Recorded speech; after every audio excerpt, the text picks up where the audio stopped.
The urns A, B, and C contains 4 red, 6 black, and 5 red, and 5 black, lambda red, 4 black balls respectively.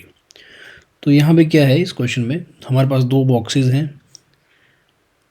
A and B. This is box A, B. इनमें कुछ balls रखी हुई हैं, 4 red, 6 black, and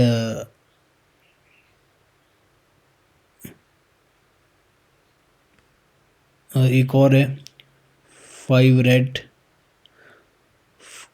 5 black, and जो third box है 3 है total, मैंने 2 ही पढ़े थे.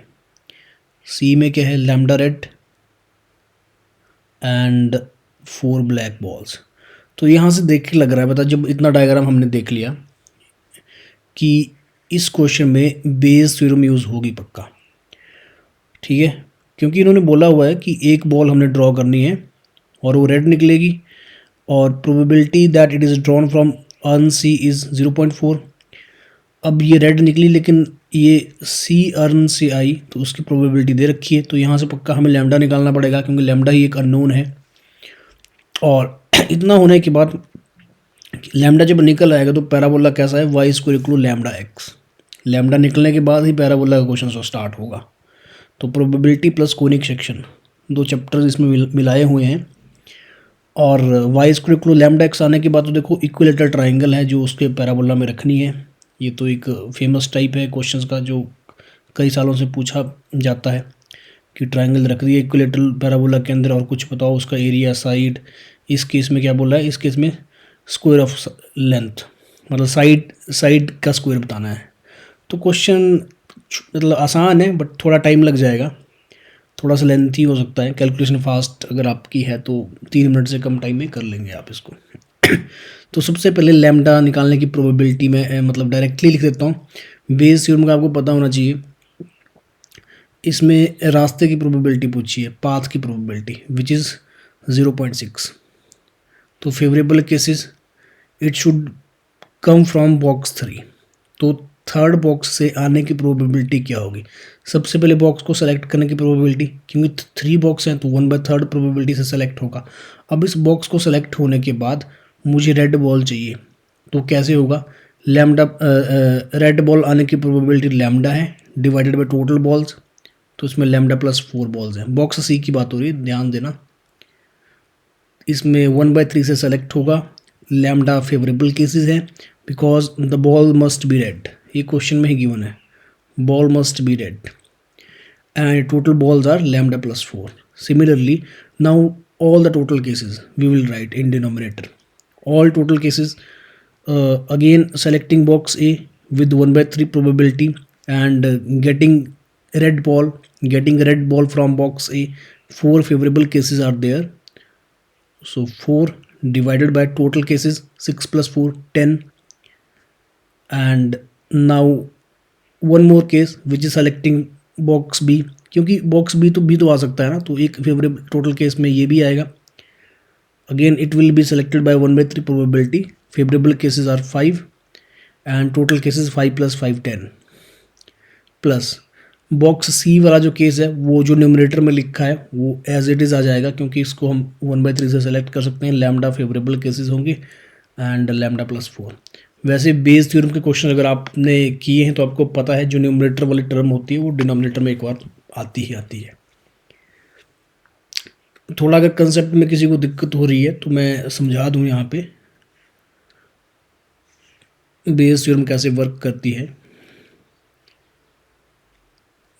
मान लो मैंने इसको सैम्पल स्पेस को ये 3 पार्ट्स में डिवाइड कर दिया. एक बॉक्स 1 का पार्ट है, ये बॉक्स 2 से डील कर रहा है, बॉक्स 3 से डील कर रहा है. और प्रोबेबिलिटी देखो हमें चाहिए रेड बॉल की, और रेड बॉल आना मान लो इस सर्कल में है. This circle it contains all the favorable cases for red ball.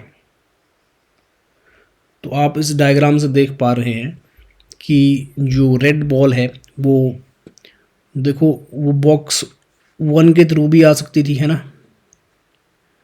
That can come from box 2 also, और बॉक्स 3 से भी आ सकती थी, लेकिन हमें बॉक्स 3 वाला ही फेवरेबल केस चाहिए था। तो ये जो ग्रीन कलर में मैंने शेड किया है, हमें सिर्फ इतना ही पार्ट की प्रोबेबिलिटी चाहिए। तो प्रोबेबिलिटी कैसे निकाली जाएगी? देखो, ये जो ग्रीन पार्ट है, सबसे पहले तो जो ये बॉक्स 3 वाला एरिया है सारा, ये सेलेक्ट करना पड़ेगा ना। तो इसकी प्रोबेबिलिटी होती है 1/3, वो मैंने यहाँ पे लिखी है। अब इसके बाद इस ग्रीन पार्ट में से मतलब इस पूरे में से, पूरे येलो में से मुझे सिर्फ ग्रीन चाहिए, मतलब ये वाला चीज़, इसको मैं अभी शेड करूँगा इतना सा, ठीक है। तो ये हो जाएगा लैम्डा, क्योंकि इसमें सिर्फ लैम्डा है, लेकिन पूरे येलो में लैम्डा +4 है, ठीक है। ये तो फेवरेबल बने। लेकिन टोटल केस क्या है? टोटल केस तो ये सारे हैं ना, जो सर्कल के अंदर सारे टोटल है। तो इसमें ये दूसरा हिस्सा भी मुझे, इसकी प्रोबेबिलिटी भी लिखनी पड़ेगी टोटल में, और ये भी लिखना पड़ेगा। तो वही मैंने यहाँ पे लिखे हुए हैं, ठीक है। तो शायद अब आप समझ चुके हैं। अब रही बात कैलकुलेशन की, तो कैलकुलेशन आप इसको करिए। मैं यहाँ पे लैम्डा की वैल्यू लिखूँगा, कंसेप्ट मैंने समझा दिया है। लैम्डा की वैल्यू यहाँ से आएगी, लैम्डा विल बी 6, ठीक है। इसको आप सॉल्व इजीली कर सकते हैं, कोई लंबी चौड़ी कैलकुलेशन नहीं है। अच्छा, अब अगली बात करते हैं। पैराबोला है, now that is parabola is y² = 6x। तो ये एक ऐसा पैराबोला है जिसका वर्टेक्स है ओरिजिन के ऊपर, और इसमें रखनी है हमें इक्विलेटरल ट्रायंगल।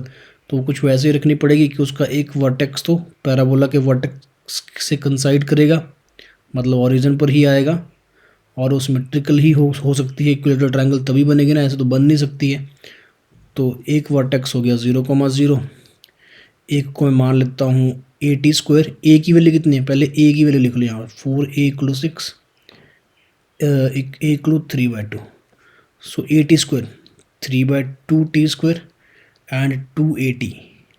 पैरामीट्रिक पॉइंट लिखने आना चाहिए ना आपको पैराबोला के ऊपर, विच इज़ AT², 2AT होता है। तो मैं लिख के बता रहा हूँ 2AT, इट इज़ 3t, ठीक है।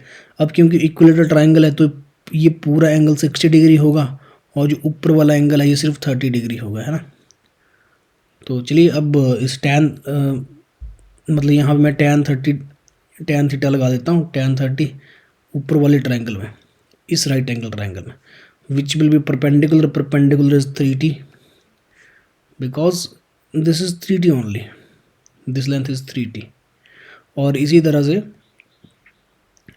जो हॉरिजॉन्टल लेंथ आ जाएगी, it will B 3/2t²। Okay fine, 3t / 3/2t²।